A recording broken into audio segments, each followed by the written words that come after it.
Perfecto. Entonces, damos paso. Hasta el momento lo presentamos. Él es candidato a doctor PhD en Derecho por la Universidad Andina Simón Bolívar, sede Ecuador. Cuenta con 2 maestrías, una de investigación, derechos, convención en Derecho Constitucional, de igual manera en la Universidad Andina Simón Bolívar, y la segunda en Derecho Internacional y Justicia Constitucional, en la sede Sucre, Bolivia. Es ex visitante profesional de la Corte Interamericana de Derechos Humanos, ex abogado, asistente de control normativo del Tribunal Constitucional Plurinacional de Bolivia. Es docente de posgrado en la Universidad Andina Simón Bolívar, sede Ecuador, sede La Paz, Bolivia, y de la Universidad Mayor de San Andrés, Unifras, entre otras. Es docente de pregrado de la Universidad de Aquino, Bolivia. Muchísimas gracias por acompañarnos. Bienvenido.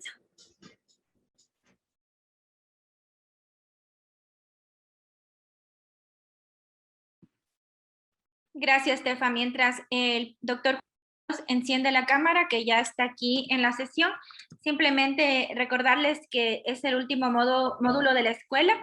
Ya está ahí el doctor, agradecerle su presencia. Nos va a acompañar, en realidad decirles que aprovechen mucho. El doctor tiene mucha experiencia en el ámbito del Sistema Interamericano de Protección de los Derechos Humanos, y justamente lo que hemos venido tratando de lo teórico y que se va a completar hoy, también se va a sintetizar con la práctica, que el doctor Juan Carlos les va a hablar de litigio estratégico, su experiencia desde la Corte Interamericana cuando colaboró ahí. Así que ya está por aquí el doctor, le doy la bienvenida y muchas gracias. Muchísimas gracias a ustedes por tomarme en cuenta. Y bueno, iniciemos.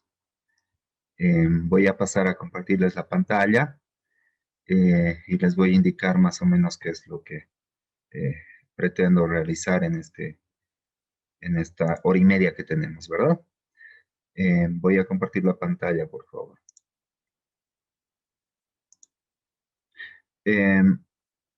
No puedo compartir si me habilitan, por favor, la función de... Ay, mírale, porfa, Juanca. Claro, este momento. Ahora sí, ya puedo.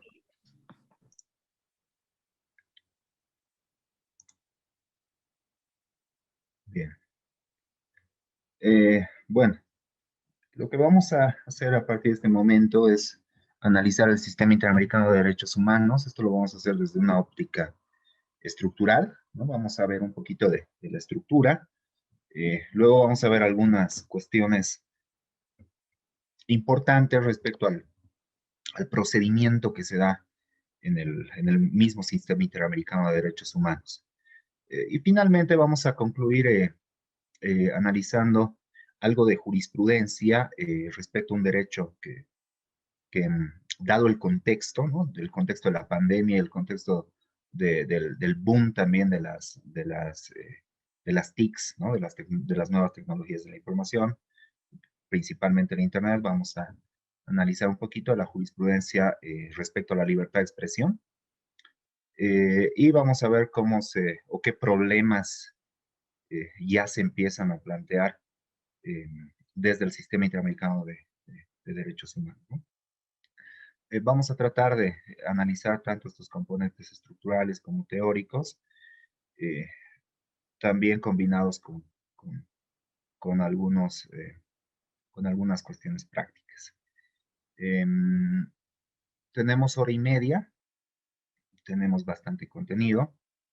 En ese sentido, yo les voy a pedir, yo voy a ir eh, realizando el avance correspondiente y por favor les voy a pedir que en caso de que surja alguna duda, algún comentario, alguna crítica respecto a lo que estamos viendo, simplemente les pido por favor que habiliten sus micrófonos y podamos iniciar la conversación, que esto también va a resultar enriquecedor para todos, ¿no?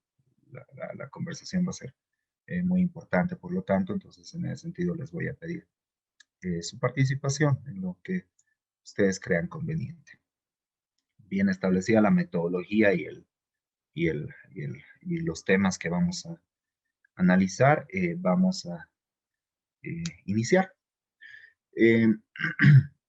Vamos a ver un poquito más adelante que dentro del Sistema Interamericano de Derechos Humanos al menos tenemos 2 subsistemas, ¿no? El subsistema de la Carta de la OEA y el subsistema de la Convención Americana sobre Derechos Humanos.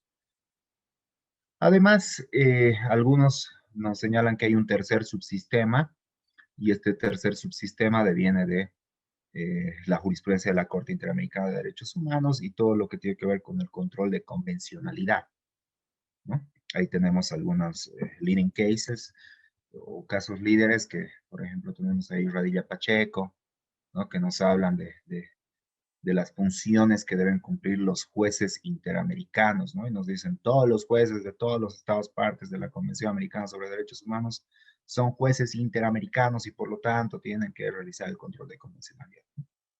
Cuando la Corte dice esto, bueno, algunos autores establecen que se está conformando un tercer subsistema, ¿no? El cual me parece que hasta el momento no tiene una claridad conceptual respecto a quienes ejercen este control de convencionalidad, ¿no? En qué momento, en qué sentido. Es más, la propia Corte Interamericana en, en un caso posterior, en Ali Alibú, nos va a decir que el control de convencionalidad se ejerce respetando el sistema de control de constitucionalidad de cada país, ¿no? Entonces, creo que hasta el momento este componente o este tercer subsistema no resulta claro, ¿no? En tal sentido, simplemente vamos a abordar los dos subsistemas que tienen una estructura adecuada, con autoridades claramente definidas, con normativa claramente definida. Eh, Esta introducción era simplemente a manera de comentario, porque en realidad lo que yo les quería decir es lo siguiente. Si bien tenemos dos subsistemas dentro del control, dentro del sistema interamericano de derechos humanos, cada uno con su normativa pertinente, eh, yo siempre veo necesario arrancar el análisis del sistema interamericano de derechos humanos estableciendo las responsabilidades estatales. Y estas responsabilidades estatales las vamos a comprender de una manera bastante clara desde la Convención Americana sobre Derechos Humanos. Muy bien, les dije que hay dos subsistemas, pero esto no es óbice para iniciar este análisis desde la Convención Americana sobre Derechos Humanos, toda vez que tanto mi estado, yo soy boliviano, ¿no? Tanto mi estado como el estado suyo, ecuatoriano, son parte de ambos subsistemas, ¿no? Y han reconocido y han ratificado la Convención Americana sobre Derechos Humanos y además han reconocido la competencia contenciosa de la Corte Interamericana de Derechos Humanos. En tal sentido, nos resulta óbice iniciar este análisis con las responsabilidades estatales que surgen de la Convención Americana sobre Derechos Humanos. De hecho, esto es muy importante en el litigio, ¿no? Esto es muy importante en el litigio, ya vamos a analizar posteriormente. Cuando nosotros presentemos una petición ante el Sistema Interamericano de Derechos Humanos, vi que la página, ojalá dentro del horario podamos ingresar al formulario respectivo, pero vi que la página iba a tener un corte, ¿no? La plataforma de la Comisión Interamericana de Derechos Humanos. Ojalá no sea nuestro horario, así vamos a ver más o menos cómo se estructura una petición ante el sistema interamericano, ¿no? Y las peticiones ante el sistema interamericano de derechos humanos, lógicamente, tienen el componente jurídico, ¿no? Y este componente jurídico es muy, tal vez, discúlpenme, tal vez muy burdamente les diría, es subsumir los hechos en los derechos, ¿no? Contenidos en la normativa del sistema interamericano de derechos humanos. Ahora, cuando nosotros tratamos de establecer la violación de cierto derecho contenido en algún instrumento interamericano, por ejemplo, la propia Convención Americana sobre Derechos Humanos, siempre lo hacemos a la luz del 1.1 y 2 de la Convención Americana sobre Derechos Humanos, ¿no? De hecho, si ustedes realizan la lectura de alguna sentencia de la Corte o algún informe de fondo de la Comisión Interamericana sobre Derechos Humanos, ustedes van a ver que siempre el análisis de violación de derechos humanos tiene que ver con el 1.1 o con el 2 de la Convención Americana sobre Derechos Humanos. Y esto porque, o bueno, esto se debe a que estos artículos de la Convención Americana antes citados nos establecen las responsabilidades estatales. Entonces, el análisis tiene que partir de acá. En ese sentido, veamos, tenemos al menos dos responsabilidades, bueno, en realidad tres. Esta ya ha sido algo modulada, ¿no? Con el caso conocidísimo y famoso de Lagos del Campo, ¿no? Lagos del Campo contra Perú, que vamos a aclarar en su momento esto. ¿Sí? Pero al menos vamos a encontrar tres tipos de responsabilidades que nacen de la propia Convención Americana sobre Derechos Humanos.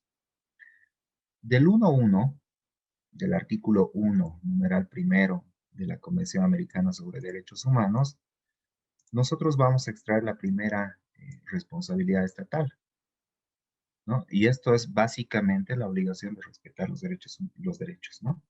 Si ustedes tienen a mano la Convención Americana sobre Derechos Humanos, ustedes van a ver que el nomen juris, de este artículo es obligación de respetar los derechos. Y el 1.1, el artículo 1, numeral primero, ¿qué nos dice? Los estados partes en esta convención se comprometen a respetar los derechos y libertades reconocidos en ella, ¿no? Lógicamente con sus añadiduras en cuanto a la prohibición de discriminación. Pero de acá extraemos algo que es fundamental, la obligación positiva estatal, ¿no? Porque vean que el Estado va a tener una obligación positiva, perdón, una obligación negativa, ¿no? Una obligación negativa, una obligación de no hacer. Ejemplo típico, el Estado tiene la obligación de respetarte la vida. Por lo tanto, no te puede desaparecer forzadamente, ¿m? No te puede ejecutar extrajudicialmente. No va a interferir en estos derechos, en el ejercicio de estos derechos, ¿no? Es una obligación, por lo tanto, negativa por parte del Estado en el sentido de no hacer. Por lo tanto, si ocurre una desaparición forzada en el Estado, y de hecho participan agentes estatales dentro de este hecho, vamos a tener una violación del 4 respecto al 1.1, ¿no? Porque el Estado está irrespetando la vida, está violando el derecho a la vida, ¿no? En su vertiente respeto, obligación negativa. ¿Mm? Entonces, la primera obligación, responsabilidad estatal, que tenemos que analizar siempre y en todos los casos es el respeto, ¿no? ¿Viola algún artículo respecto al 1.1 o respecto al 1.1 y 2 de la Convención? ¿Mm? Porque del 1.1 y 2 vamos a extraer la siguiente obligación. Y esta obligación es la que confundí hace un momento, que es la obligación positiva, ¿no? Es la obligación de hacer, ¿no? Acá tenemos los estados partes en esta convención se comprometen, saltamos esta primera parte, y a garantizar su libre y pleno ejercicio. Ahí tenemos ya una obligación positiva, es decir, una obligación de hacer, garantizar el libre y pleno ejercicio de estos derechos y libertades, ¿no? Y este lo leemos siempre en conjunto con el 2, con el artículo 2 de la Convención Americana sobre Derechos Humanos, ¿no? Y esto se refiere a una obligación positiva. Las obligaciones positivas tienen una estructura como que más detallada, ¿no? Y en este momento vamos a analizarlas. Simplemente estamos señalando algunos componentes normativos que son relevantes. Entonces, del artículo 2, ¿nosotros qué extraemos? Tenemos el deber de adoptar disposiciones de derecho interno. Si el ejercicio de los derechos y libertades mencionados en el artículo 1 no estuviera ya garantizado por disposiciones legislativas, los estados partes se comprometen, con arreglo a sus procedimientos y disposiciones, a adoptar medidas legislativas o de otro carácter. Es decir, por ejemplo, si en mi texto constitucional y en la normativa de desarrollo no se garantiza, por ejemplo, la libertad de expresión, entonces el Estado va a tener otra obligación positiva. ¿Mm? La de adoptar medidas legislativas o de otro carácter para garantizarme este derecho. ¿Mm? Para garantizarme desde un nivel normativo, sea desde la Constitución, sea desde alguna disposición infraconstitucional, ¿no?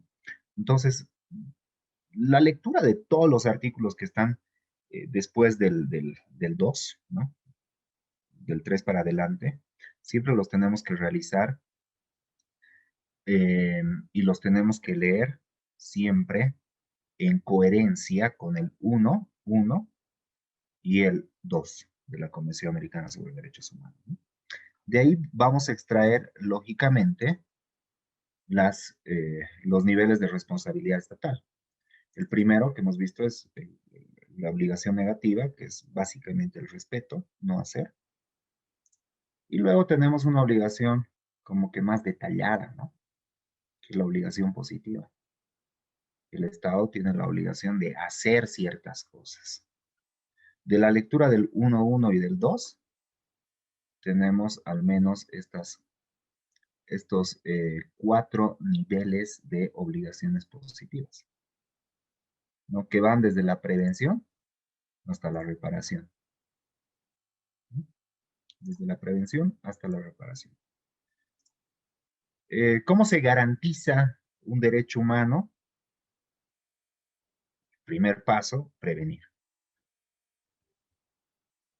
Entonces, el primer punto o la primera obligación positiva que nace del 1.1 y 2 de la Convención Americana sobre Derechos Humanos respecto al Estado es la prevención. ¿Cómo va a prevenir el Estado violaciones a derechos humanos? Primer paso, lógicamente, normal. El Estado tiene la obligación positiva de establecer dentro de su ordenamiento jurídico, tanto a nivel constitucional como infraconstitucional, dependiendo del caso, la garantía de derechos. Ahora, esta garantía de derechos no puede ser, como algunos autores señalan, por ejemplo, si yo tengo reconocido el derecho a la libertad de expresión en mi texto constitucional, este derecho a la libertad de expresión no puede únicamente ser de papel, ¿no? No puede ser que me establezcan el contenido de un derecho de manera retórica en un texto constitucional, ¿no? Entonces, el nivel normativo tiene que ver con eficacia también, ¿no? Y eficacia tú la logras estableciendo mecanismos eh, que hagan efectivo este derecho, ¿no? Por ejemplo, en el caso boliviano, tenemos la libertad de expresión, y si violan tu derecho a la libertad de expresión, pues tú tienes algunos mecanismos para que se declare esa violación de tu derecho y a la par se te restituya o se te repare integralmente los daños ocasionados a este derecho, ¿no? En el caso boliviano, por ejemplo, tenemos la acción de amparo constitucional. Esto es a nivel legislativo o normativo, ¿sí? La prevención. Por lo tanto, la prevención, al menos la vamos a entender en dos vertientes. Primero, la garantía del derecho como tal, establecida, señalada textualmente en un documento normativo. Y segundo, que el mismo documento normativo u otro documento normativo de desarrollo te establezca garantías, ¿no? Mecanismos de protección de este derecho para que el derecho sea eficaz, ¿no? Y efectivo. Pero vean que además del nivel normativo, ¿no? Recuerden que el 2 de la Convención Americana sobre Derechos Humanos nos decía adoptar otras medidas, ¿no? Entonces, además de normar, el Estado tiene que hacer los seguimientos respectivos, ¿no? Y esto se va a conjuncionar también con con las competencias que tiene la Comisión Interamericana, ¿no? Porque les va a obligar también a los estados a realizar seguimiento a cómo van los derechos en tu país, ¿no? Entonces, ahí el estado se va como que complementar con el sistema interamericano de derechos humanos y va a ejercer el seguimiento desde un rol proactivo, ¿no? Entonces, el estado tiene la obligación de verificar y hacer el seguimiento de cómo van los derechos, ¿no? Por ejemplo, ciertas carteras de estado se van a encargar, por ejemplo, de hacer seguimiento en las cárceles, ¿no? De hacer seguimiento en las cárceles, verificar cuál es el trato que se les da a los privados de libertad, qué dificultades tienen. Este tercer elemento, que tiene que ver solamente con la prevención, ¿no? Eh, los estudios de impacto. ¿Esto a qué nivel, por ejemplo? Estudios de impacto se van a realizar antes de realizar, por ejemplo, una obra que vaya a afectar territorio indígena. Entonces, antes de iniciar con la obra, primero se tienen que realizar los estudios de impacto. ¿Qué lesiones podría generar esta obra, ¿no? Por ejemplo, una actividad extractiva o una tala de árboles, ¿no? ¿Cómo va a afectar esto en la población indígena? Estudio de impacto, prevención. No vean que todo no es norma, ¿no? No todo es norma. Hay otros elementos que se constituyen también en medidas de prevención, ¿no? Y finalmente la eliminación de obstáculos. Esto principalmente tiene que ver con acceso a la justicia. Por ejemplo, en mi país, hasta cierta época, 2009, si tú querías presentar una demanda, pues tenías que comprar los timbres, ¿no? Los timbres judiciales.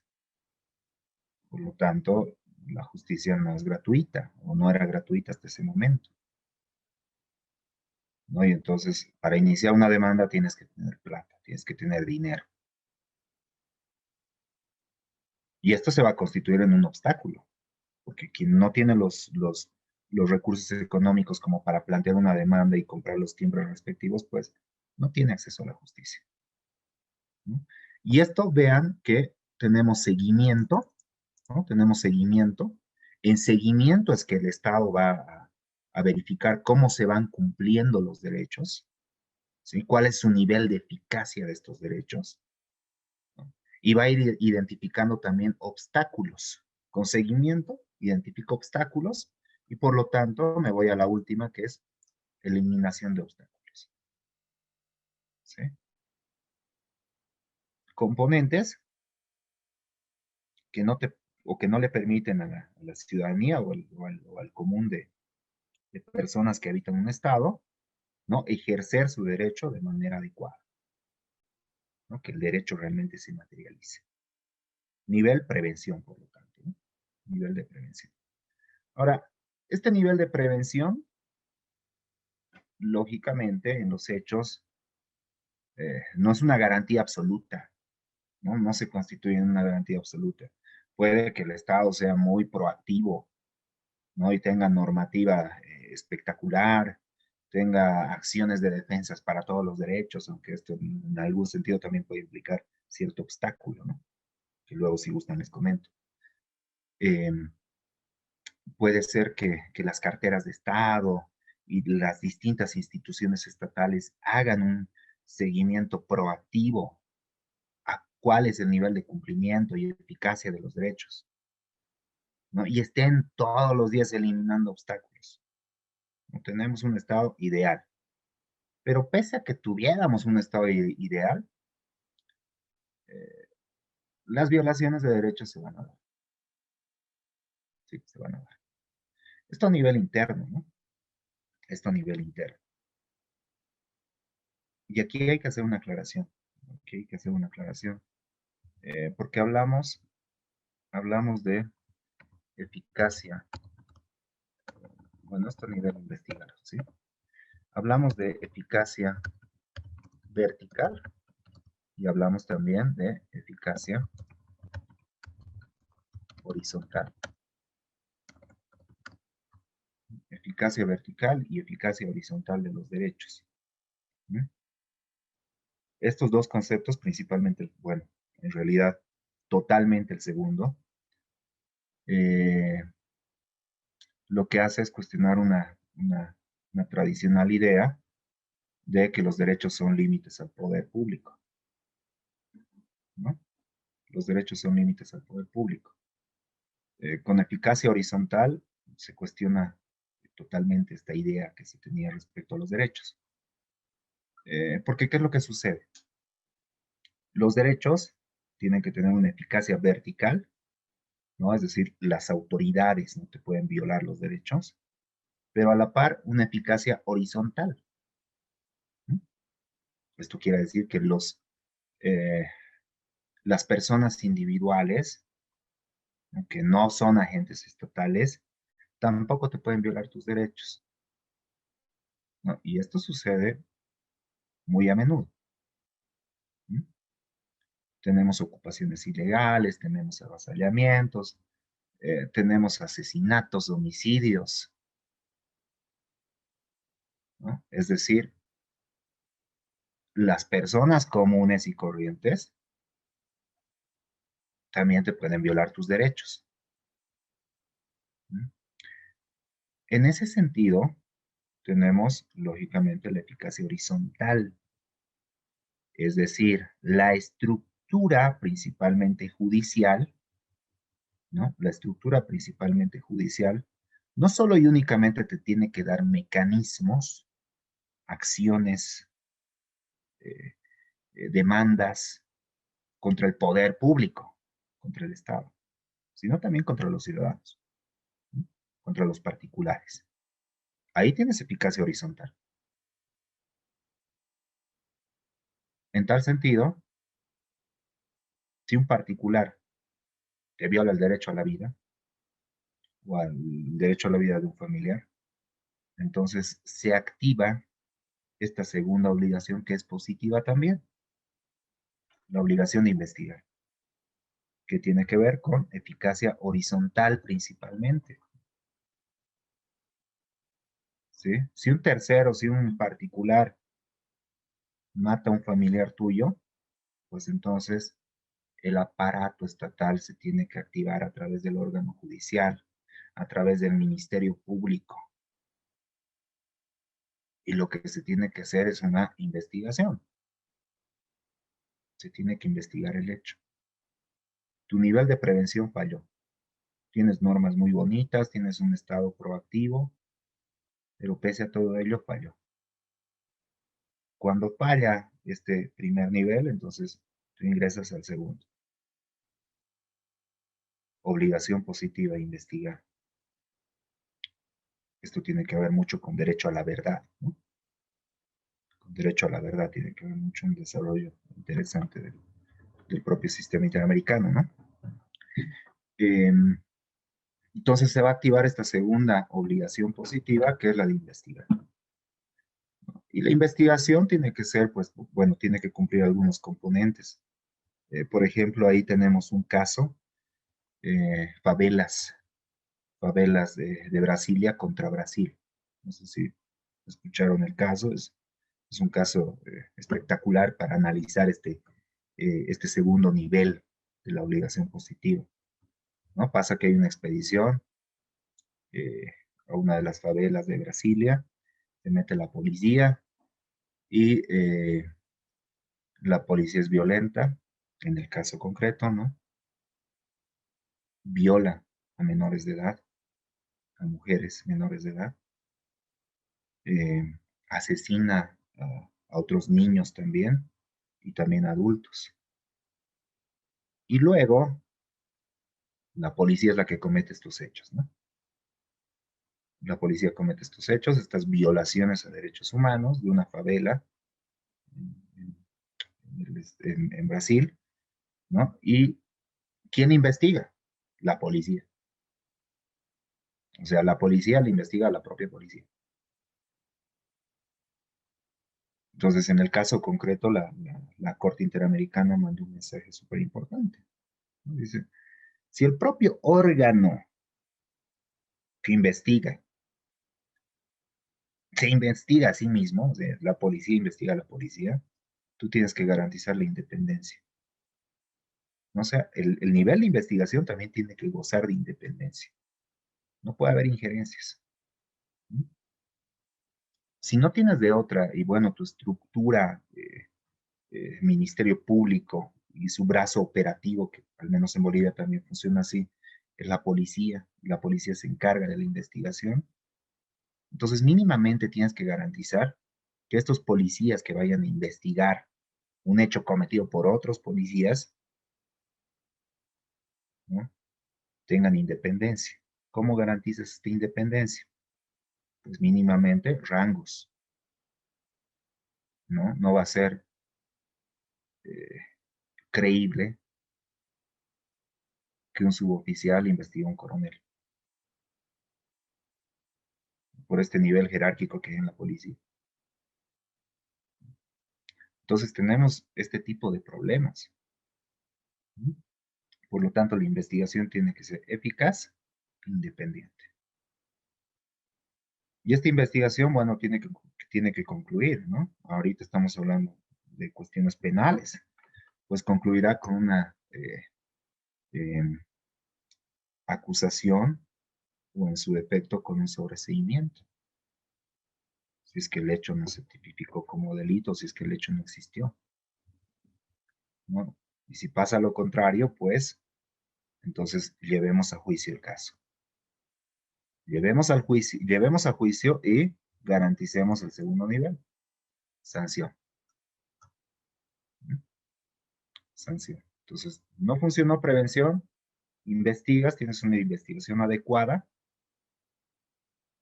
se logra demostrar el hecho, la participación de los inculpados, ¿no? Y entonces lo que queda es sancionar, eficacia horizontal, sancionar. La sanción, lógicamente, es cumpliendo los principios de razonabilidad y demás cuestiones que hacen también a los derechos del inculpado, ¿no? Del investigado. Pero vean que esto no concluye acá, ¿no? Y esto tiene que ver con tutela judicial efectiva, ¿no? Porque vamos desde cómo accedes al sistema hasta, vean, el último paso que es la reparación, ¿no? La reparación. ¿Cómo reparas? Bueno, la Corte ahí nos dice que eh, normalmente tienes que lograr una restitutio in integro, ¿no? ¿Qué es una restitutio in integro? Volver volver al estado anterior a la violación, ¿no? Es decir, si mataron a tu familiar, lógicamente este es un ejemplo muy ridículo, tendrían que devolverle la vida al familiar. Eso sería una restitución in integro, ¿no?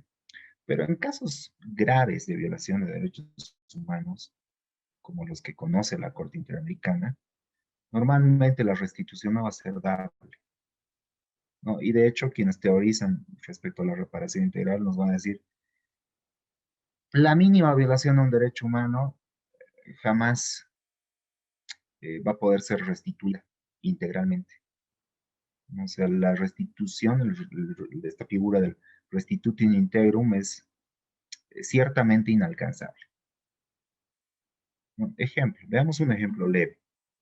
Violación del derecho al debido proceso, ¿por qué? Porque te emitieron una resolución indebidamente fundamentada.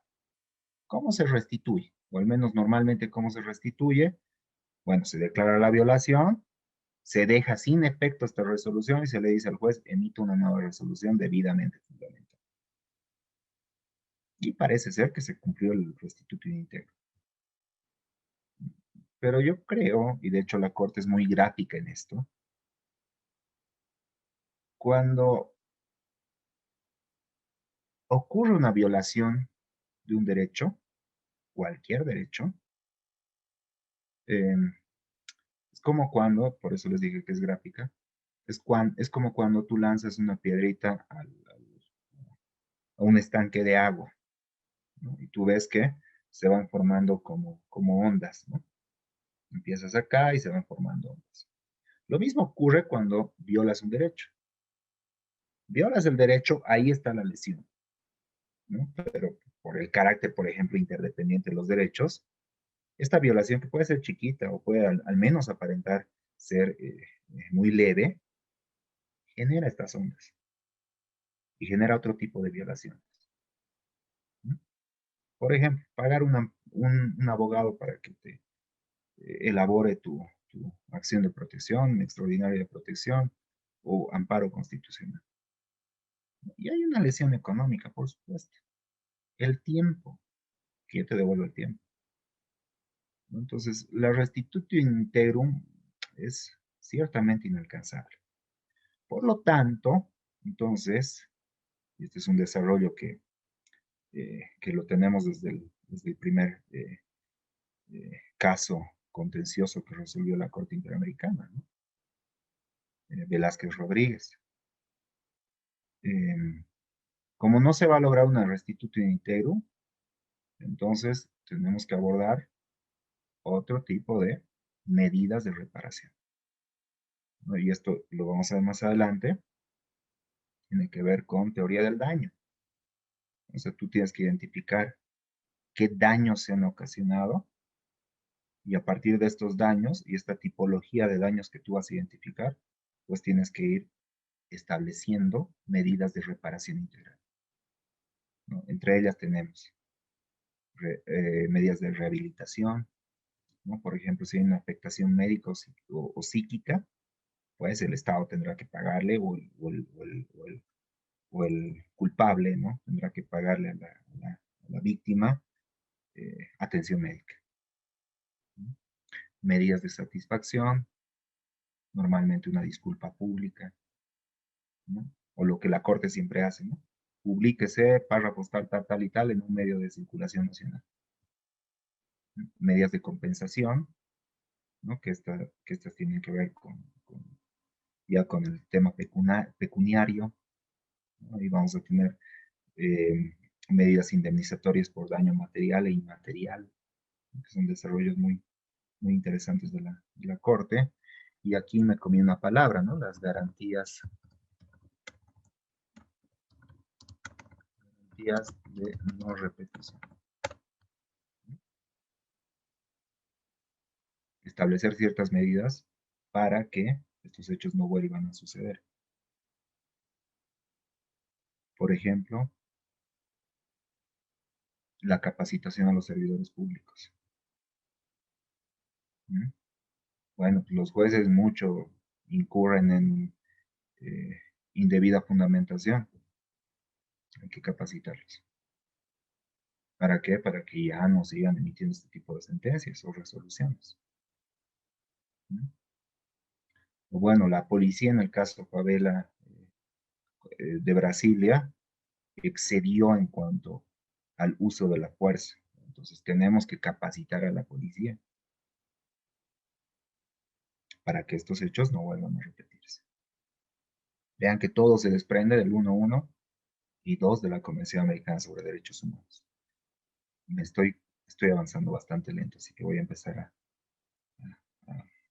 correr un poquito, ¿sí? De todas formas, por favor, les recuerdo en cualquier momento pueden activar sus micrófonos y realizar el comentario, la pregunta que ustedes vean pertinente. Y la tercera obligación, vean, la tercera obligación que la tenemos en la Convención Americana sobre Derechos Humanos, aunque ya ha habido una modulación súper interesante y esto se constituye en un avance espectacular en cuanto a los DESCAS, ¿no? Es la obligación que está establecida en el artículo 26 de la Convención Americana sobre Derechos Humanos, que nos habla respecto al desarrollo progresivo. ¿Mm? Vean que el 26 de la Convención justamente tiene este nomen juris de desarrollo progresivo. ¿Y qué nos dice? Los Estados partes se comprometen a adoptar providencias tanto a nivel interno como mediante cooperación internacional para lograr progresivamente la plena efectividad de los derechos que se derivan de las normas económicas sociales sobre educación, ciencia y cultura, contenidas en la Carta de la OEA, reformadas por el Protocolo de Buenos Aires. Acá teníamos una obligación de desarrollo progresivo. ¿Respecto a qué tipo de derechos? Respecto a los DESCAS, derechos económicos, sociales y culturales, ¿no? Y ambientales, bueno, ahora se añadieron, ¿no? Esta interpretación que se le da hasta Lagos del Campo, ¿no?, tiene que ver con esto. O sea, básicamente, todos los DESCAS no eran directamente tutelables, no eran justiciables. ¿No? Yo no podía, por ejemplo, en una petición ante el sistema interamericano, plantear la violación de un derecho laboral vinculado al 1-1, por ejemplo, ¿no? Derecho a un salario justo, por ejemplo, vinculado al 1-1. El Estado tiene el deber de respetar mi salario. No lo hizo, por lo tanto, violó mi derecho al salario justo, que está establecido en la Carta de la OEA. No se podía hacer esto. Derecho a la salud, muy importante en nuestro contexto actual. De hecho, ahí Poblete Vilches es una sentencia muy importante que tiene que ver incluso con, con, con estos respiradores, ¿no? Estas máquinas justamente que se utilizan para el tratamiento de la COVID, ¿no? No podías presentar tu petición respecto a la violación de estos derechos. Ningún DESC. ¿No? Y entonces simplemente se establecían algunas medidas y obligaciones, ¿no? Que el Estado tenga un plan de acción para garantizar estos derechos, ¿no?, de manera adecuada. Este plan de acción tiene que ser ejecutado con la debida diligencia y a lo que tiene que ver con una característica de los derechos humanos, ¿no?, también la no regresividad, más bien la progresividad. No puede haber un retroceso en cuanto a la garantía de los DESCAS. Y esto se quedaba ahí, ¿no? Pues estos derechos prácticamente eran, como habíamos señalado anteriormente, como que de papel. ¿No? Que tienes derechos bonitos retóricamente, pero si no los puedes hacer, si no los puedes accionar, entonces ¿de qué te sirve? Luego tenemos el leading case, que es Lagos del Campo contra Perú, y cambia toda esta figura con Lagos del Campo, ¿no? Aunque también es bueno leer la otra cara de la moneda, ¿no? Ahí tenemos, por ejemplo, el voto disidente del juez Sierra Porto, que te hace una interpretación literal del 26, ¿no? Y habla también sobre la voluntad estatal, cuando suscribió la Convención Americana sobre Derechos Humanos y por lo tanto está en contra de la justiciabilidad directa de estos derechos, de los DESCA. ¿No? Pero el paso fundamental que se da en Lagos del Campo es que los DESCA, que están establecidos principalmente en la Carta de la OEA, son justiciables de manera directa. Entonces, a partir de este leading case, este caso líder, nosotros podemos, en una petición, plantear la violación de DESCAS, ¿no?, de derechos económicos, sociales y culturales. Ejemplo típico: derecho a la salud, derecho a la educación, derecho al trabajo. ¿No? Por lo tanto, esto ya ha cambiado, ¿no?, con la sentencia de Lagos del Campo contra Perú. Y ahí tenemos las responsabilidades estatales, que básicamente se circunscriben en solo dos, ¿no? Esta la tendríamos que eliminar gracias al caso Lagos del Campo contra Perú, que pone los DESCAS a nivel de los DCPs, de los derechos civiles y políticos. ¿Sí? Bien, nos hemos tomado 50 minutos, mil disculpas. voy a tratar de puntualizar algunos temas respecto a los dos subsistemas. Recordemos que al iniciar habíamos dicho que hay dos subsistemas. Dos subsistemas que están claramente definidos y que tienen que ver con el primero, con la Carta de la OEA, y el segundo con la Convención Americana sobre Derechos Humanos. Me imagino que dentro de los módulos que ustedes han llevado han debido ver el desarrollo también en cuanto a la eficacia de los derechos humanos, ¿no? Y ustedes han debido analizar y han debido verificar y contrastar también que hay ciertos periodos, ¿no? En cuanto a la eficacia de los derechos humanos. Tienen un primer periodo en los que los derechos son simplemente como cartas de buena voluntad, ¿no? Ahí tenemos típicamente las declaraciones. Los estados básicamente se comprometen como que a garantizar estos derechos, pero simplemente estoy manifestando mi buena fe.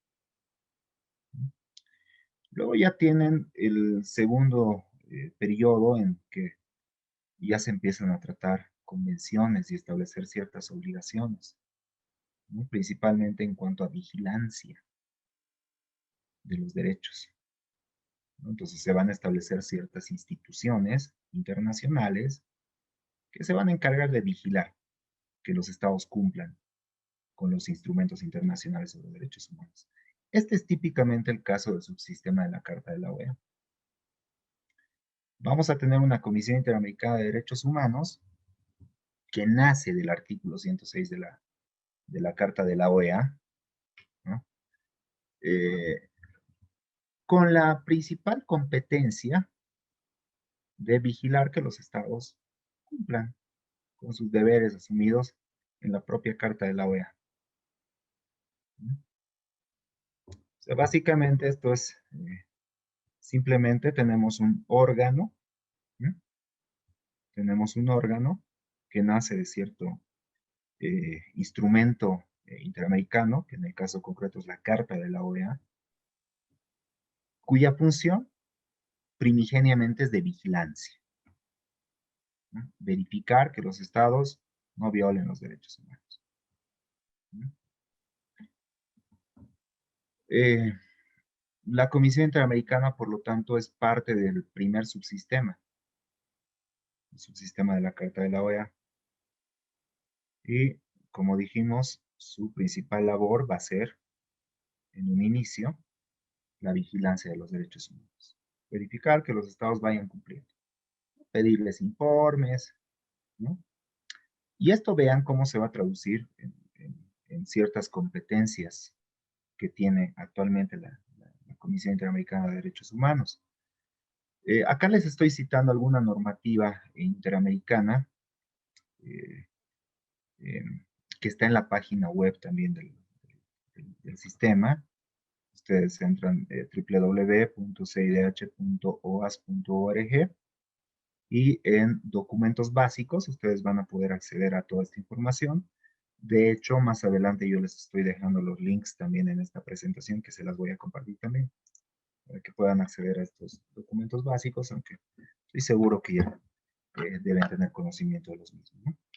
Entonces, tenemos al menos 4 documentos normativos interamericanos que son relevantes para analizar el funcionamiento, la estructura y el procedimiento también que se sigue ante la Comisión Interamericana.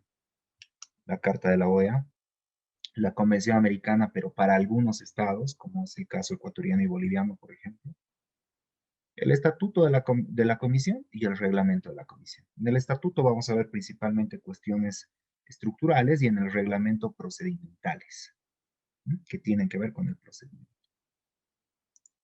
Continuemos. Bueno, ahí, por ejemplo, la composición de 7 miembros, esto está en el estatuto de la comisión, sucede también. Ahora vean las funciones que cumple la Comisión Interamericana sobre Derechos Humanos. Principalmente habíamos visto que era de vigilancia, ¿no? Entonces, la función principal o el motivo principal por el que nace la Comisión Interamericana es este tema de la observancia. En ese sentido, a ver si podemos... No hay problema si me pasa un poquito del tiempo, ¿sí? Por favor, porque ya estoy viendo, ya me está preocupando que ya vamos casi una hora. Y me gustaría que esto que está acá lo plasmemos también de algún nivel práctico. Entonces, les voy a cambiar de función, por favor, y nos vamos a ir a acá. Ya. Esta es la página de la comisión, y entonces, de la misma, ustedes pueden ver, si ustedes simplemente acercan el mouse o el cursor, van a ver las actividades de observancia que cumplen. ¿Mm? Informes anuales. ¿No? Esto es lo que les decía. La comisión le va a pedir información a los estados parte. Les va a pedir cuál es el estado actual en cuanto a la observancia de derechos humanos, dónde tienen problemas. ¿No? Y a partir de ello va a emitir sus informes anuales. Luego, y esto también tiene que ver con las visitas in loco, ¿no? Porque la comisión puede eh, ir a visitar un país, ¿no? Principalmente cuando hay conflictos sociales en cierto estado. Entonces la comisión lo que hace es una visita in loco, o a veces le pide información complementaria al estado en cuestión, ¿no? Y a partir de ello va a emitir estos informes de país. ¿Sí? Por ejemplo, vean acá Cuba, Honduras. Vean que nosotros acá en Bolivia tuvimos un conflicto social en el 2006, que luego se llegó a plasmar en la constitución política del Estado actual, cuya data es del 2009, ¿no? Entonces vean que, por ejemplo, en ese lapso, donde estamos viviendo conflictos sociales, pues la Comisión Interamericana hace una visita in loco. ¿Mm? Y a partir de ello, pues, emite estos informes de país. ¿Sí? Todo esto tiene que ver a nivel de observancia, ¿no? Informes temáticos. ¿Mm? Informes temáticos. Esto lo va a trabajar eh, estableciendo ciertas cuestiones que están en auge, ¿no? O como coloquialmente decimos, de moda, ¿no? Entonces, ustedes van a ver, por ejemplo, el 2018-17 establece el informe sobre las TICs, sobre el Internet y las tecnologías de información. ¿Mm? Va a emitir igual ciertos informes respecto a defensores de los derechos humanos, ¿no? Estándares interamericanos. Entonces, va a establecer ciertos ejes temáticos de relevancia contextual, ¿no? Para la región, y a partir de ello emite estos informes también, ¿sí? Informes temáticos. Esto en cuanto al nivel de observancia. En cuanto al nivel de observancia también, vean, el reglamento de la Comisión Interamericana va a crear estas relatorías, ¿no? Esta parte es súper interesante porque, o bueno, en la práctica les sirve, ¿sí? En las relatorías, ustedes vean, en 1990 se crea la primera de estas relatorías y tiene la finalidad de hacer una vigilancia como que continua y específica a ciertos grupos, ¿no? Vulnerables o que han sufrido una discriminación histórica.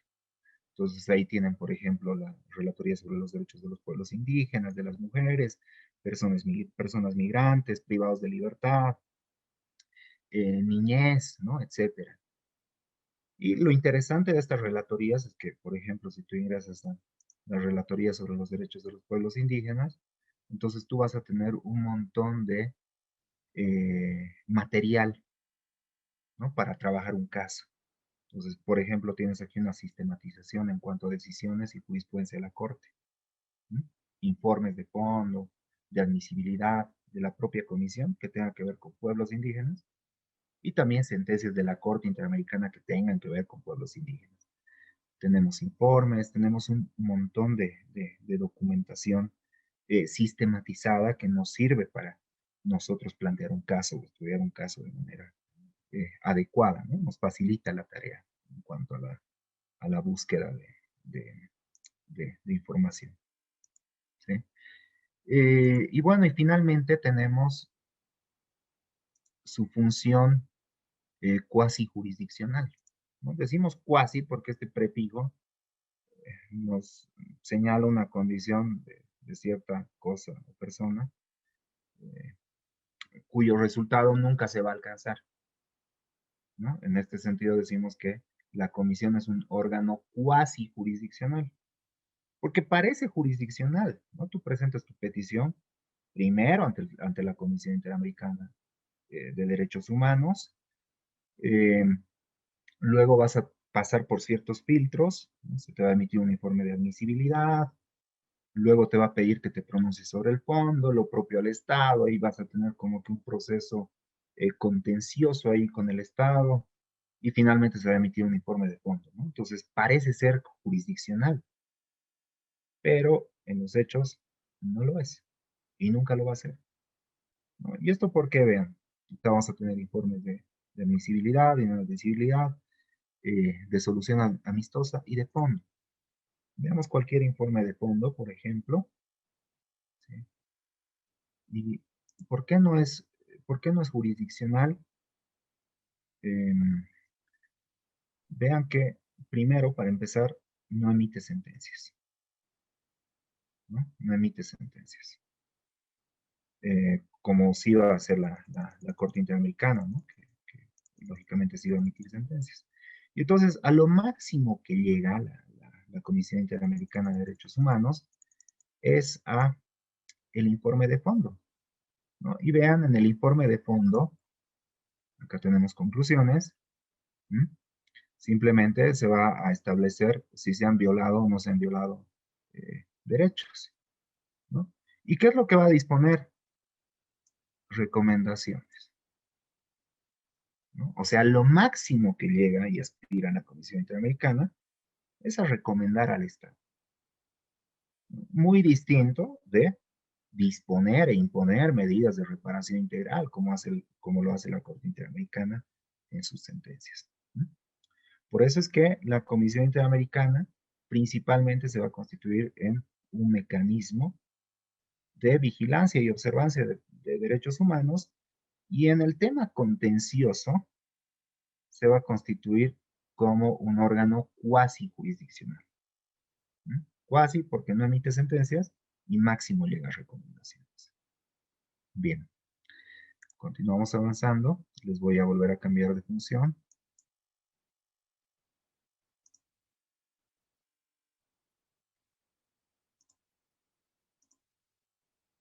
¿Sí? Y tenemos el otro subsistema, que es el subsistema de la Convención Americana sobre Derechos Humanos. La Convención Americana sobre Derechos Humanos va a crear a este órgano que ya es jurisdiccional, a la Corte Interamericana de Derechos Humanos, ¿no? Y este es un paso realmente fundamental. Perdón, creo que tengo un chat acá. Ah, perdón, se graba la mía. Ya, este va a ser ya el paso fundamental, ¿no? O sea, realmente esto va a ser eh, como que el sueño de muchos juristas en esta época, ¿no? Porque estamos pasando, vean, de un órgano que es solamente de vigilancia, como que sigue siendo como que de buena fe, como que el Estado cumple cuando, sí, por buen tipo, ¿no? Por buena persona o por buena fe. Pero luego tenemos la creación de la Corte Interamericana de Derechos Humanos con una función jurisdiccional. Y esto realmente es impresionante. ¿Por qué? Porque ya te emite sentencias. Es un órgano contencioso jurisdiccional y te emite sentencias.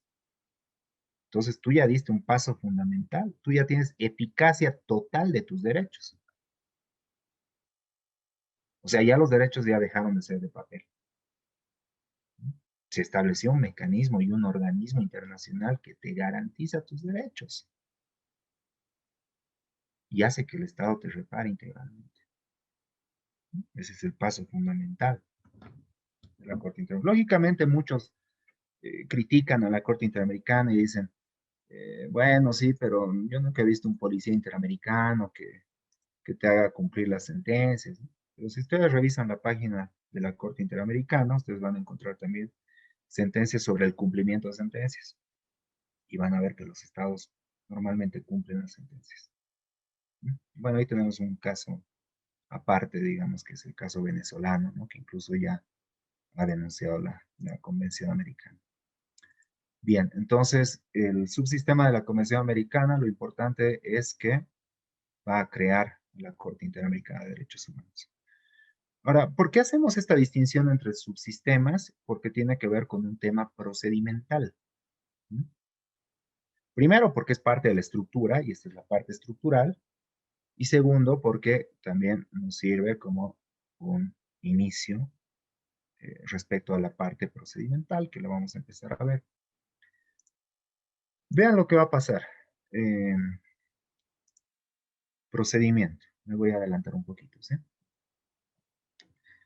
Para los estados miembros, porque vean que el sistema el sistema interamericano, como tiene dos subsistemas, tiene estados que son parte o miembros de la OEA, pero que no son partes de la convención, ¿no? O algunos que son partes de la convención, pero que no reconocieron la competencia contenciosa de la Corte, ¿sí? Y entonces esto es importante porque acá destacamos los dos subsistemas. Hay estados miembros de la OEA que no son partes de la Convención Americana, por ejemplo, Estados Unidos, ¿no? Pese a que la Comisión Interamericana está en Washington, ¿no? Tienes Estados Unidos que es estado miembro de la OEA, pero no reconoció la competencia contenciosa de la Corte. Entonces, ¿qué pasa? Procedimentalmente, si tú quieres plantear una petición contra los Estados Unidos por violación de tus derechos humanos, tenemos que destacar dos cuestiones procedimentales. La primera es el ámbito normativo. O sea, tus hechos los tienes que subsumir en derechos que están establecidos solo en la Carta de la OEA, ningún otro instrumento interamericano, ¿no? Y segundo, procedimentalmente hablando, eh, lógicamente, como Estados Unidos no ha reconocido la competencia contenciosa de la Carta de la Corte Interamericana de Derechos Humanos, entonces el procedimiento simple y únicamente va a llegar máximo hasta un informe de fondo, es decir, recomendaciones. O sea, no vamos a tener sentencias contra este tipo de estados, que son solo miembros del primer subsistema. Lo contrario va a ocurrir con los estados que son miembros de ambos subsistemas, como es el caso ecuatoriano y boliviano, ¿sí? Que somos parte tanto del subsistema de la Carta de la OEA como parte de la Convención Americana y hemos reconocido además la competencia contenciosa de la Corte Interamericana de Derechos Humanos.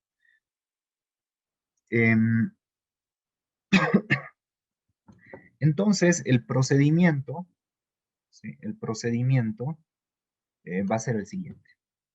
Y esto ya tiene que ver con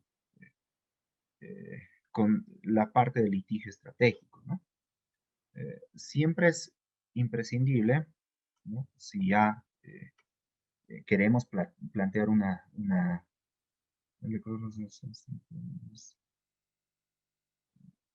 perdón, en el Ecuador los derechos humanos son siempre menos preciados de los demás. Ahí sí me aclaras, por favor, Gas, tu pregunta, y ahorita la analizamos. Eh, para plantear una petición individual ante el sistema interamericano, lógicamente pasamos por un filtro, ¿no? Y este filtro es la Comisión Interamericana de Derechos Humanos. ¿Mm? Entonces, el procedimiento en sí inicia ante la Comisión Interamericana. Solo y únicamente esa es la vía que tenemos, ¿no? Plantear la petición ante el sistema interamericano a través de la Comisión Interamericana de Derechos Humanos. Y esta es una tarea bastante sencilla, sinceramente a mí me parece bastante sencilla, porque la propia comisión te facilita la tarea, ¿ya? Vean, les voy a cambiar de función, ¿ya? Y nos vamos a ir acá a la página de la comisión. Y ustedes en esta parte, ¿no? En la parte inferior derecha, ¿no? Ustedes van a tener el portal. Entonces ustedes ingresan al portal, ¿sí? Y bueno, si es que no tienen, yo tengo ya mi cuenta acá, pero si es que no tienen cuenta, simplemente llenar datos, ¿no? Y van a pedir nombre, dirección, teléfono celular y principalmente correo electrónico. Con eso crean su cuenta y ya una vez que la tengan pueden ingresar al portal del sistema, ¿no? Entonces acá yo ya tengo mi cuenta, ¿no? Y es bastante sencillo plantear una petición individual, no necesitan erogar ningún gasto ni mucho menos viajar, ¿no? Entonces ustedes ya cuando tienen su cuenta en el portal de la propia comisión, simplemente se van a formularios, ¿no? Y entonces, bueno, ahí yo ya tengo una petición que le he planteado. Eh, ingresan a petición, ¿no? Y acá es sencillo, es llenar datos de la víctima, parte peticionaria, que pueden ser ustedes, si es que están actuando como abogados o como una ONG, ¿no? Luego van a continuar y simplemente les van a pedir algunos datos muy sucintos, ¿no? Relato de los hechos. Ustedes relatan los hechos que hayan suscitado, ¿no? Autoridades alegadamente responsables, ahí identifican qué autoridad estatal es la que ha violado sus derechos, ¿no? Los derechos humanos que se aleguen violados, ¿no? Luego les va a hacer unas preguntas muy sencillas respecto a si han acudido a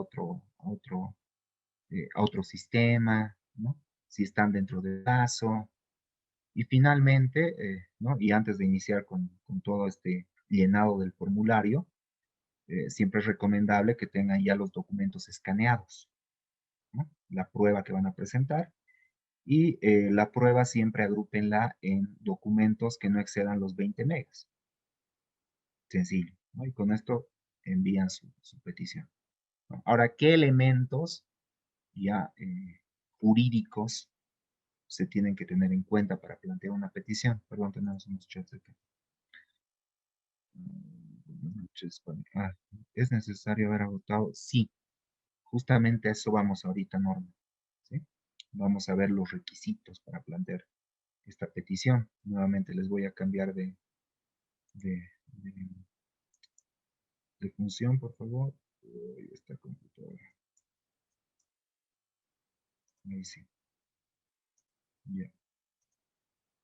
Vean, lo primero que tienen que preguntarse es si cumplen, ¿sí? Si cumplen con las cuestiones competenciales.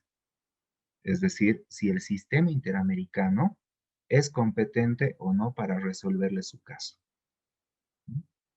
Entonces vamos a tener al menos 4 criterios que nos ayudan a detectar si la comisión es competente o no para resolver nuestro caso. Ya, hay 2 que son bastante obvios, pero a veces implican algunos problemas.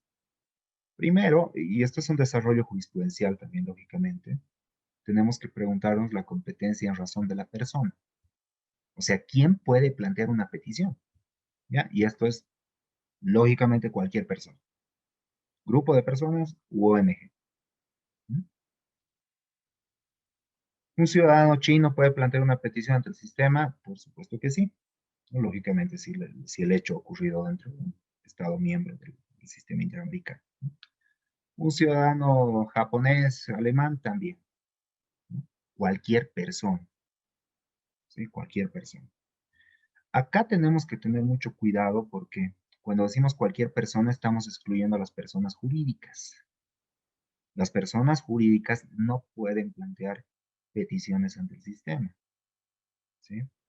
Pero vean, por ejemplo, tenemos, y ustedes han debido escuchar, el caso Radio Caracas contra Venezuela, ¿no? Y ustedes se preguntarán, bueno, Radio Caracas, me imagino que es una persona jurídica, ¿no? Ahora, el caso se denominó así porque en el fondo se trataba de una cuestión de Radio Caracas. Pero si tú tienes un caso en el que la presunta víctima es una persona jurídica, tú tienes que alegar la violación de derechos de los representantes o de las personas que han sido afectadas por la violación de estos derechos, ¿no? No se tutelan, por lo tanto, derechos de personas jurídicas. ¿Mm? Porque la propia Convención Americana nos dice, se entiende por ser humano toda persona natural. Entonces, excluimos a las personas jurídicas, es un punto importante. Segundo, la cuestión material, ¿no? La competencia en razón de materia. Esto tiene que ver con qué instrumentos jurídicos yo puedo utilizar como basamento normativo. Perdón, tenemos algunas preguntas.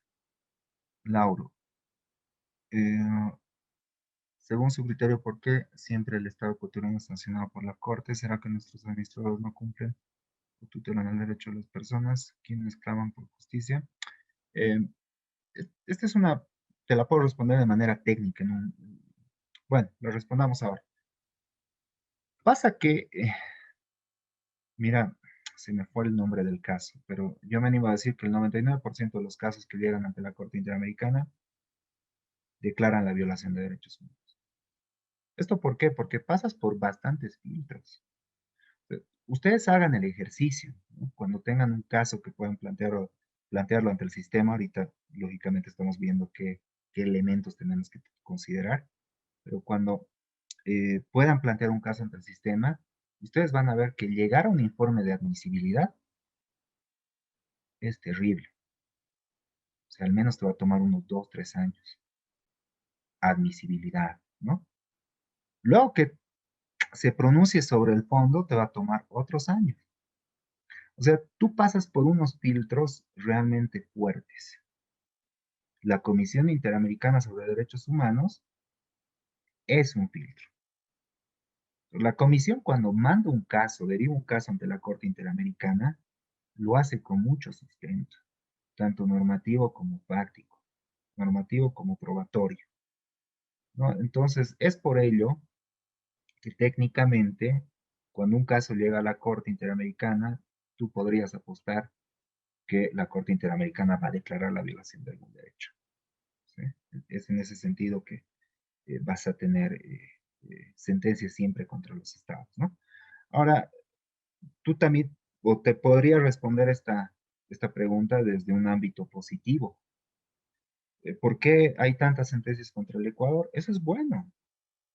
¿Y por qué hay tantas sentencias? Porque ustedes tienen la suerte de tener escuelas eh, jurídicas y clínicas jurídicas que se encargan de la investigación de casos concretos, ¿no? Y proponen casos ante el sistema, lo que no ocurre en Bolivia, ¿no? Si tú ves, tenemos Trujillo, Ticona, Ibsen, IB y Lupe Andrade. Tenemos 5 casitos contra Bolivia, ¿no? Con sentencia de la Corte Interamericana. 6.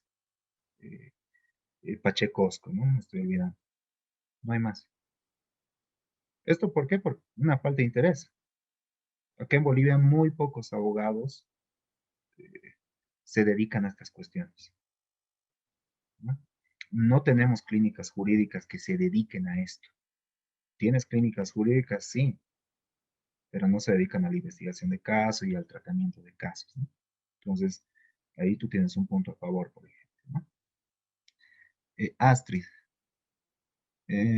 ¿cómo se identifica el leading case? Sencillo. O bueno, al menos en las sentencias de la Corte Interamericana es fácil. Tú te vas al footnote, ¿no? Al pie de página, y siempre la Corte es muy exquisita en esto, ¿no? Y esto es porque tiene buenos abogados también, abogados senior y junior, en la Corte Interamericana, que ya han sistematizado la jurisprudencia. Entonces, si tú te vas al footnote, tú siempre vas a encontrar la primera cita es del primer caso, ¿no? Ese es el leading case. Y además del leading case, tú vas a tener la última sentencia en que la Corte ha ratificado este criterio. Entonces, ahí es sencillo en cuanto a las sentencias de la Corte Interamericana, ¿no? Si me preguntaras en el caso boliviano cómo identifico un leading case en la jurisprudencia boliviana, ahí sí que no te respondo porque es terrible nuestra jurisprudencia.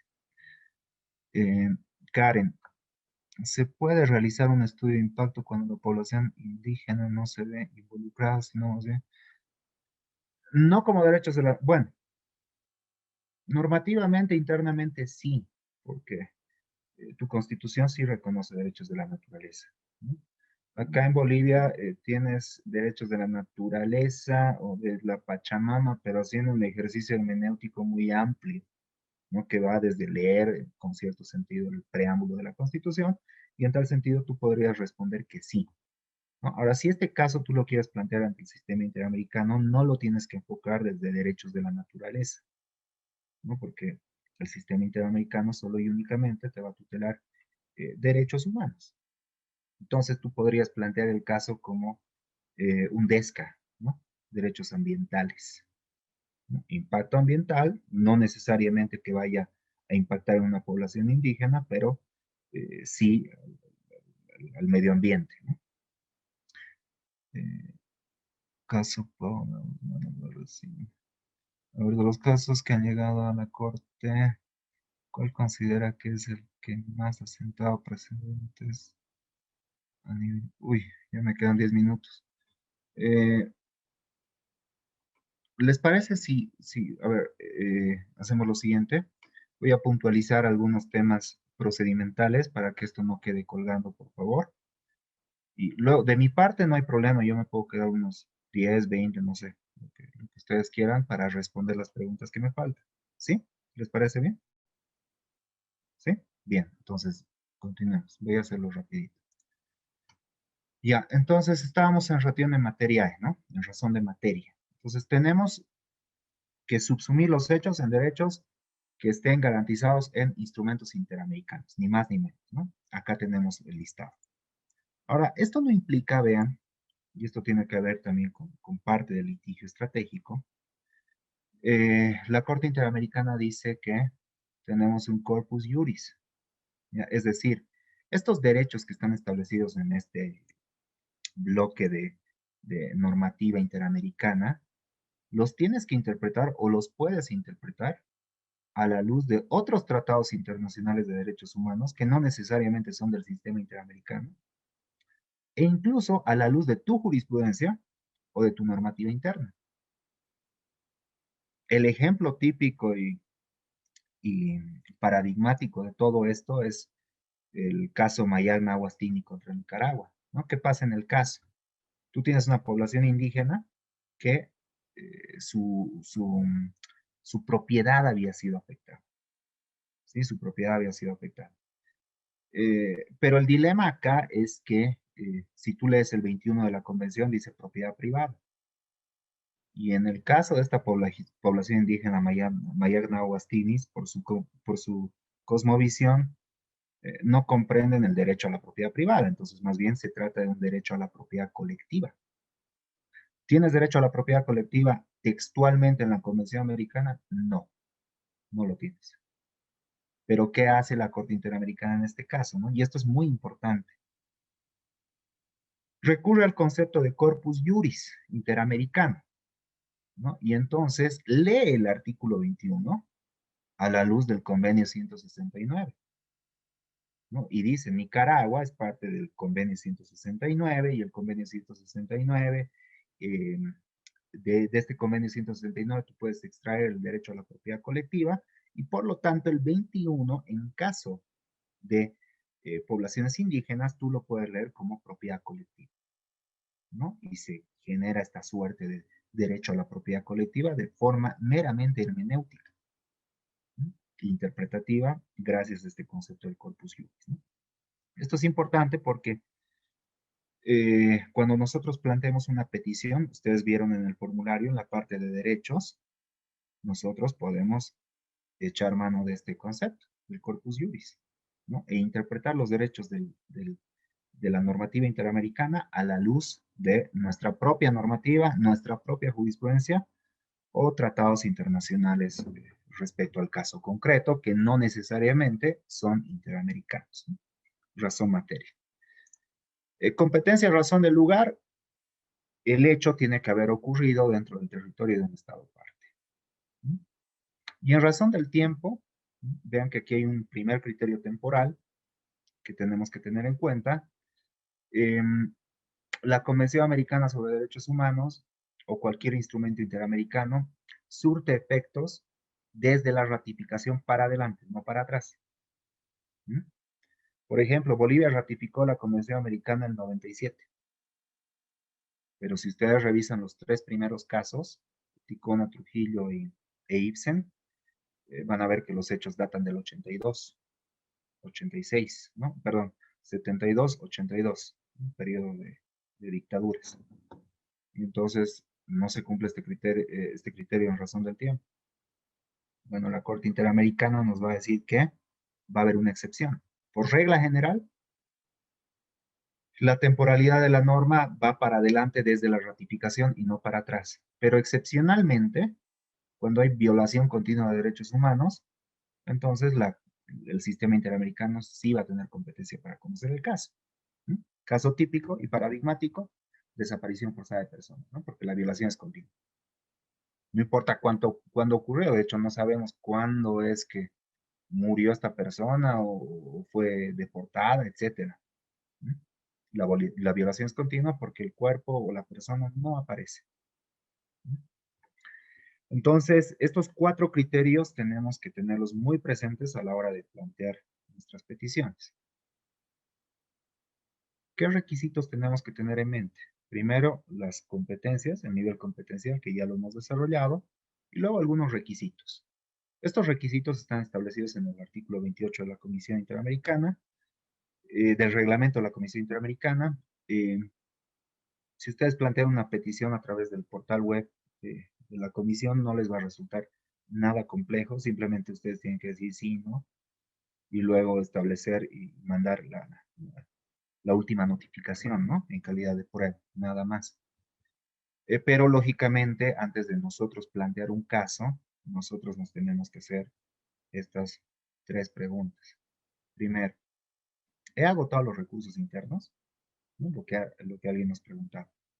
No puedo acudir directamente al sistema interamericano, ¿no? Y esto tiene que ver también con algo que ya habíamos visto, eficacia vertical y eficacia horizontal. Primero tengo que buscar justicia dentro de mi propio estado, ¿no? Porque si parto directamente y digo, me voy directamente al sistema interamericano, ahí estoy diciendo que en mi país o no hay sistema de justicia o esta justicia no sirve, ¿no? Lo cual no puede ser alegado, ¿no? Ahora, esto implica, el agotamiento de recursos internos implica el agotamiento hasta de los recursos extraordinarios. Por ejemplo, una acción ordinaria de, de una acción de protección, ¿no? Una acción extraordinaria de protección, o en el caso boliviano, una acción de amparo constitucional. Ahora, este agotamiento de recursos internos va a tener algunas excepciones. Primero, si no hay recurso, no tienes por qué agotarlo, no te puedes inventar recursos. Ejemplo, si no tienes acción de amparo constitucional en tu país o no tienes acción extraordinaria de protección en tu país, no te lo vas a inventar. Agotaste justicia ordinaria y por lo tanto te vas al sistema interamericano. Obstrucción de justicia. Por ejemplo, vean, en el caso boliviano ocurre algo así. ¿Qué pasa? Cuando planteas acción de amparo, planteas ante una sala constitucional y luego esta resolución que te emite la sala constitucional se va en revisión al Tribunal Constitucional. Y el Tribunal Constitucional al menos tarda unos 2 años en revisar lo obrado por la sala constitucional. Y esto pasa en todos los casos. O sea, indefectiblemente, si tú presentas un amparo, se va en revisión al Tribunal Constitucional. Entonces, acá tú tienes una obstrucción de justicia en el sentido de que le quitas fuerza a la determinación que va a adoptar la Sala Constitucional. De hecho, a las partes involucradas les generas inseguridad. ¿Sí? Porque una cosa te dice la sala y luego el Tribunal Constitucional puede revocar esta determinación. Entonces, ahí tú tienes un caso interesante de obstrucción de justicia. Retardo injustificado tiene que ver con plazo razonable, ¿no? Entonces, tenemos que verificar, ¿no? Tenemos que verificar. No tengo una última determinación, pero el proceso duró, yo tengo al menos, vean, un caso de 40 años de litigio, ¿no? Yo tengo 32, pero vean, el caso es más viejo que yo. 40 años de litigio. Y tú tienes un retardo injustificado y no tengo una sentencia eh, eh, ejecutoriada, ¿no? Que ponga fin al litigio. Hay un retardo injustificado a todas luces, ¿no? Pero el retardo injustificado tú siempre lo tienes que justificar y fundamentar a la luz del criterio de plazo razonable, ¿no? Plazo razonable, la actuación de las partes procesales, tienes que demostrar que el retardo devenga del obrar omisivo de las autoridades en cuestión, ¿no? Del Ministerio Público, del juez, etc. Y además tienes que establecer la complejidad del asunto, ¿no? Si son una multiplicidad de personas involucradas, si es un hecho de corrupción, etc. Si tú logras establecer estos tres criterios, entonces estás justificando que hay un retardo injustificado. Por lo tanto, en vez de, en vez de seguir la regla del agotamiento de recursos, te vas por la excepción y planteas directamente tu petición ante el sistema interamericano, ¿no? El plazo para la presentación, 6 meses. ¿Desde cuándo? Desde que te notifican con la última resolución, salvo en este tipo de casos, ¿no? Salvo en este tipo de casos. Luego, duplicidad de procedimientos. No puedes acudir a otros sistemas respecto al mismo hecho, ¿sí? No puedes acudir a otro sistema respecto al mismo hecho, ¿no? El caso tiene que ser, digamos que nuevo a nivel internacional para plantearlo ante el sistema interamericano. Este en el formulario te va a decir sí, no. Tú simplemente le pones no y listo. Lógicamente, la información tiene que ser fidedigna y verdadera. Procedimiento, ya vamos a acabar, ¿sí? Procedimiento. Bueno, tienes todos estos elementos y entonces, si tú cumples con todos estos requisitos, adelante, abres el formulario y plasmas la información solicitada. Luego, ¿qué va a pasar? Bueno, la comisión se va a tomar su tiempo, va a revisar tu petición, los documentos que has adjuntado y se va a pronunciar sobre la admisibilidad o inadmisibilidad. Si es inadmisible tu caso, pues ahí murió. Si es admisible, luego pasas al procedimiento de fondo, que ya les había adelantado, es como un procedimiento ya contencioso, ¿no? En el que los peticionarios van a pronunciarse sobre el fondo, luego el Estado, ¿sí? Y vean que es un procedimiento algo largo. Para ambas partes les damos 4 meses. 4 meses para el peticionario y 4 meses para el Estado. Con estas observaciones, tanto de los peticionarios como del Estado, la Comisión Interamericana se va a pronunciar sobre el fondo, ¿no? Y en el fondo, como hemos visto, va a establecer si hay violación o no violación de derechos humanos. Si hay violación, pues entonces va a establecer ciertas recomendaciones.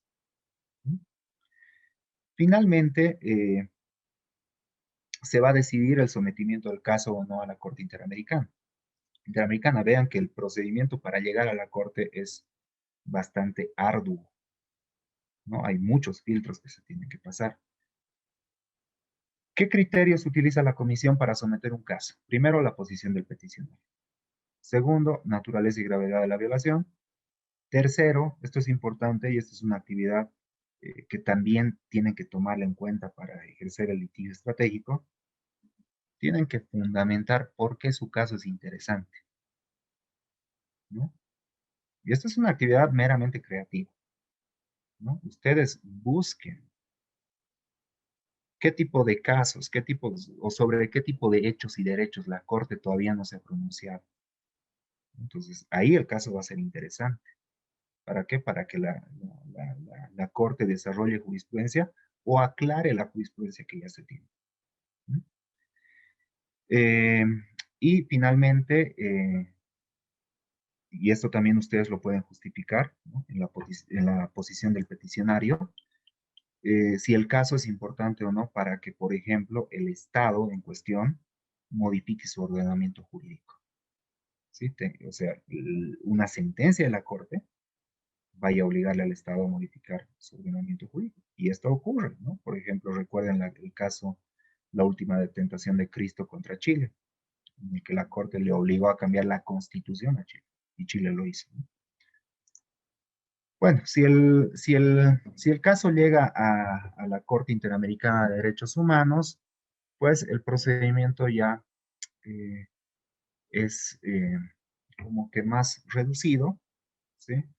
Eh, Recién con la última eh, modificación del reglamento de la Corte, tenemos ya a las víctimas que actúan ya de una forma ya como parte, porque incluso pueden presentar el ESAP, ¿no? El escrito de solicitudes, argumentos y pruebas, que antes no tenía esa posibilidad, no simplemente tenías a la comisión y al Estado y las víctimas como que hablaban un par de cosas y ya, ¿no? Pero con las modificaciones al reglamento de la Corte, las víctimas ya pueden presentar incluso su ESAP y actuar verídicamente como partes procesales, ¿no? Este ESAP, escrito de solicitudes, argumentos y pruebas, va a ser puesto en conocimiento del Estado. El Estado va a tener 2 meses para contestarlo. Con esto se va a convocar audiencia en los periodos ordinarios de la Corte Interamericana. En la audiencia se va a producir prueba, declaraciones testificales, peritajes, etcétera, ¿no? Y va a concluir con los alegatos finales de las víctimas, de la comisión y del Estado. Con todo esto, luego la Corte Interamericana va a emitir su sentencia. Punto esencial de esta sentencia es la parte de reparaciones, ¿no? La parte de reparaciones que ya hemos visto qué elementos incluye, ¿no? Indemnización, rehabilitación, satisfacción, garantías de no repetición.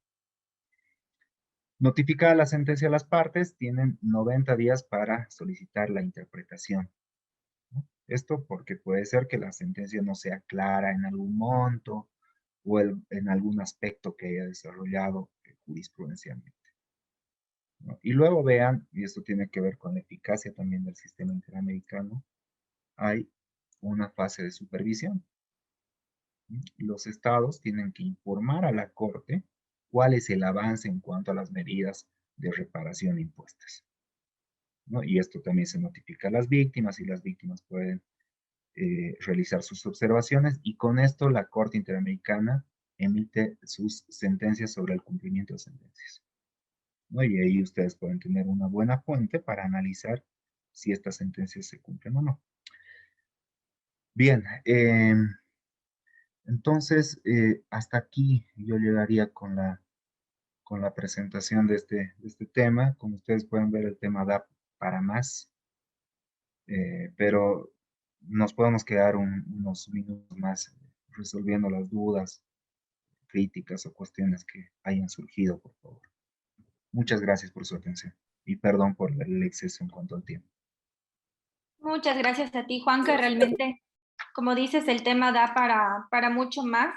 Yo quisiera destacar algunos puntos, como dije, es nuestro último módulo de esta primera escuela. A mí me gustaría mucho enfocar, quizás como para concluir y también para darte espacio que vayas respondiendo las preguntas que se han generado, como pensando ya un poco cómo llevar un caso de manera estratégica, ¿no? Cuando presentas la solicitud, ya sea tanto de una petición individual o de una audiencia temática ante la Comisión Interamericana, quizás el ejercicio, creo que Karen era quien te preguntaba de un caso de derechos de la naturaleza, este ejercicio que tienes que hacer para ver un mapeo de actores, quiénes serían mis aliados a nivel regional para pedir, por ejemplo, una audiencia temática, cómo enfocarlo, como bien lo dijiste, desde los derechos económicos, sociales y culturales, y cuál va a ser quizás ya el reto una vez que está en la comisión para litigarlo de manera estratégica o presentarlo de manera estratégica y que el caso pase a la corte. No sé si quizás con esta pregunta detonante puedes responderla y responder a un par de preguntas que vi por aquí por el chat.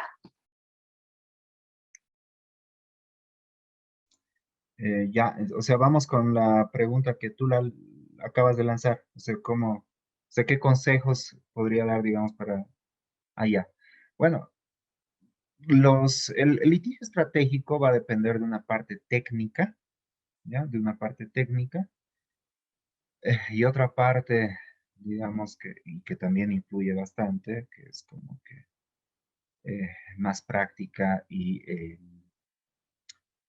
eh, propiamente estratégica, ¿sí? La parte técnica incluye cuestiones que van desde teoría de la interpretación, eh, problemas típicos en cuanto a la actividad probatoria, ¿no? Problemas de la interpretación, ahí por ejemplo, vamos a jugar mucho con técnicas interpretativas, ¿no? Directivas interpretativas. Ahí yo siempre les recomiendo mucho un texto que es muy descriptivo y muy completo, que se llama Técnicas de la Interpretación Jurídica. Lo tengo en digital también, tal vez lo podemos compartir igual como material complementario. Técnicas de la Interpretación Jurídica de un autor de la Escuela Genovesa, que es Pierluigi Chiassone, ¿no? Ahí vamos a extraer algunas herramientas técnicas que nos sirven para interpretar, ¿sí? Luego, lógicamente, la actividad probatoria, que es muy importante, también en el litigio estratégico, y es cómo demuestro los hechos, ¿no? Cómo demuestro los hechos, y esto tiene que ver también con filosofía de la prueba, que está muy de moda en teoría jurídica. Para ello, también tengo algunos textos que los podemos compartir. Eh, Principalmente yo recomendaría los textos de Jordi Ferrer Beltrán, ¿sí? Que enfoca desde la filosofía de la prueba estos problemas probatorios, ¿no? ¿Qué problemas hay con las presunciones? ¿Qué problemas hay con la carga probatoria y con el razonamiento probatorio que también va a tener por un lado la comisión y finalmente si tu caso procede ante la Corte Interamericana, la propia Corte Interamericana, ¿no? O sea, como ven, pues el tema es amplísimo, ¿no? Pero dado el tiempo, yo simplemente me voy a limitar a recomendarles algunos textos, que son los de Jordi Ferrer en cuanto a probatorio y Pierluigi Chiassoni en cuanto a ya el tema interpretativo, ¿ya? Esto como un primer componente técnico de lo que es el litigio estratégico. Luego tenemos el componente que es súper interesante y es cómo hago bulla en mi caso, ¿no? No sé si se entiende el término bulla, acá es como que, ¿sí? Como que el caso sea público, ¿no? Entonces, ese es un consejo que siempre se da, ¿no? Y que siempre nos lo dan. Eh, para que tu caso tenga cierta aceptabilidad en el sistema interamericano, tiene que ser público, ¿no? Entonces, ahí lo que nos decía Isabel es súper importante. Buscar actores políticos incluso, ¿no? Que puedan promocionar tu caso, medios de comunicación, ¿no? Generar un tipo de alianzas, ¿no? Para que tu caso realmente sea público. Esto incluye, bueno, un montón de tareas, ¿no? Investigaciones previas. Por otro lado, y un tema que también me pidió Isabel que haga énfasis es el tema de los amigos, ¿no? El tema de los amigos igual es altamente relevante, ¿no? Entonces ahí es bueno también los contactos con ciertos actores, ¿no? Eh, por ejemplo, el SEGIL, ¿no? El SEGIL que es una institución que tramita casos ante el sistema interamericano, pero que también te hace amigos, ¿no? Y el SEGIL es una institución de renombre en el mundo de los derechos humanos, ¿no? Entonces, eh, tomar contacto con ellos, plantearles el caso, ¿no? Y siempre mostrar lo interesante y novedoso de tu caso es fundamental, tanto como para buscar actores políticos como amigos, ¿no? Que te vayan a ayudar en cuanto al desarrollo y darle la relevancia que tu caso va a merecer y revestir, ¿no? Bueno, creo que podría aportar con estos dos componentes que me parecen imprescindibles en cualquier caso. Gracias, Juanca. Realmente sí nos quedaríamos mucho tiempo más. Te quiero comprometer con dos cosas. Uno, los textos PDF para enviarles por el chat. Y dos, quizás si en el video que te solicitamos un video corto, podríamos ampliar quizás lo último que se nos quedó en el tema de tu exposición. Realmente ha sido muy interesante. Creo que nos has dado de una manera muy clara y didáctica tanto el proceso como el procedimiento del sistema interamericano y sobre todo la idea es incentivar el uso de estas estrategias, ¿no? El uso de los amicus curia, no necesitamos ser abogadas ni abogados para activarlos, ni ante el sistema interamericano, ni ante la justicia constitucional aquí en el Ecuador. También el tema de solicitar audiencias temáticas, ya mismo inicia un nuevo periodo de sesiones de la Comisión Interamericana. En una próxima escuela queremos también tenerte para conversar de lo que estuvimos hablando hace un mes, me parece, en la ponencia que dimos en Bolivia del sistema universal, los comités, los órganos de seguimiento, creo que es importante los informes de sociedad civil que se pueden presentar y darles desde la Fundación Haciendo Ecuador y de su plataforma todas estas estrategias y herramientas. Esperamos contar contigo, Juanca, en el futuro para seguir complementando estos temas y tener también ya una parte más práctica. Te quiero agradecer de parte de la Fundación, de la plataforma, y agradecer a todas las personas que han formado parte de esta primera edición de la escuela, contarles que estamos realizando ya la planificación para una segunda escuela, tanto una segunda cohorte de esta escuela introductoria, pero también ya una escuela con temas más avanzados. Esperamos contar con todas y con todos en esta segunda parte. También estamos iniciando una escuela defensorial que es únicamente para defensoras y defensores públicos, y también una escuela de justicia constitucional, así que pronto van a tener novedades. Reiterarte el agradecimiento, Juanca, y muchas gracias de mi parte. Gavita. Muchas gracias, Lisa. Y sí, pues Juan Carlos, muchísimas gracias por tu tiempo, por tu espacio y por llenarnos de conocimientos. Por último, como ya los chicos saben, les voy a pedir que por favor prendan sus camaritas para una foto. Juan Carlos, no sé si te puedo pedir por favor que dejemos de compartir la pantalla para que salgamos todos. Sí. Listo, muchas gracias. Tenemos 3 salas. También, por favor, las personas que ahorita no nos escriban al chat, porque si no, las personas que están en la franja de abajo no van a salir en la foto. Así que les sonríamos un ratito. Vamos con la primera sala. 1, 2, 3. Segunda sala. Y vamos con la última sala. Listo, esto sería todo por hoy. Entonces, como digo, nuevamente muchas gracias a todas ustedes, a todos por estar aquí, a Juan Carlos por su participación, por su ponencia, muy buena. Y pues nos terminamos aquí, creo que ya el último módulo de esta escuela. En los días próximos igual les habilitaremos ya las actividades de esta capacitación para que lo puedan ir llenando y próximamente a eso haremos una evaluación en cuanto a las calificaciones que ustedes han obtenido, en conjunto con una revisión de la asistencia. Una vez que tengamos todos esos datos, evaluaremos para la entrega de sus respectivos certificados. Pues, y muchas gracias a todas por participar de este hermoso proyecto que hemos tenido. Gracias, Gavita, a ustedes. Un abrazo. Gracias, Juan Carlos. Gracias a todas y a todos. Listo, gracias. Hasta luego. Gracias. Gracias.